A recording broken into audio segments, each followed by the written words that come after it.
toujours dessiné, dès tout petit.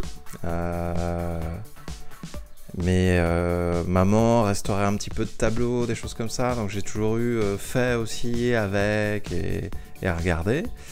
Après, effectivement, non, je ne me considère pas comme autodidacte puisque j'ai été formé à l'école des Beaux-Arts d'Angers et ça permet quand même d'aller beaucoup plus vite, d'éviter plein d'erreurs, enfin d'apprendre un métier, en fin de compte. Ma démarche, ça va être essentiellement d'essayer de demander un peu de temps au regardeur.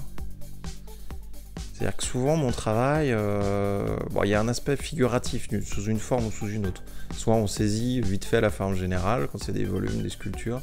Par exemple, ça évoque très facilement de l'architecture ou des choses comme ça que j'utilise très fréquemment, que ce soit en dessin, en peinture, en volume. C'est une première accroche qui est rassurante, on va dire.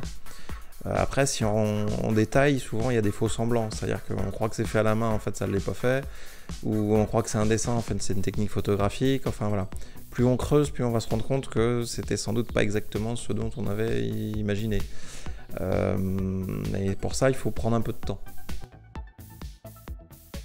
Aujourd'hui, faire une peinture, ça n'a pas le même sens qu'il y a 30 ans. Pour une raison simple, c'est que le numérique est passé par là. Donc fabriquer manuellement, artisanalement, laborieusement, mais dans le sens du labeur, dans le bon sens, une image a un sens complètement différent. Et on voit bien que les choses prennent de nouveaux sens, et ça c'est intéressant. C'est des choses auxquelles je travaille beaucoup en fin de compte, le rapport à l'objet, à l'image. D'ailleurs je fais quasiment aucune différence entre une sculpture et un dessin, la 2D, la 3D, pour moi tout ça c'est pareil. L'entropie, c'est le calcul de l'erreur qu'on ne peut pas maîtriser dans certains types d'expériences physiques.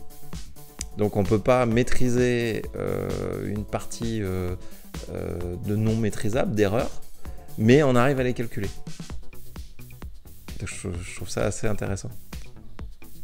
On cherche à maîtriser l'immaîtrisable, on ne peut pas le maîtriser, mais on peut le calculer. Il y a une espèce de paradoxe qui est assez sympathique. L'essentiel de mon travail, effectivement, est basé sur les allers-retours de perception, de ce qu'on croit voir et de une première approche, une deuxième. Voilà, il y a beaucoup d'allers-retours, en fin de compte.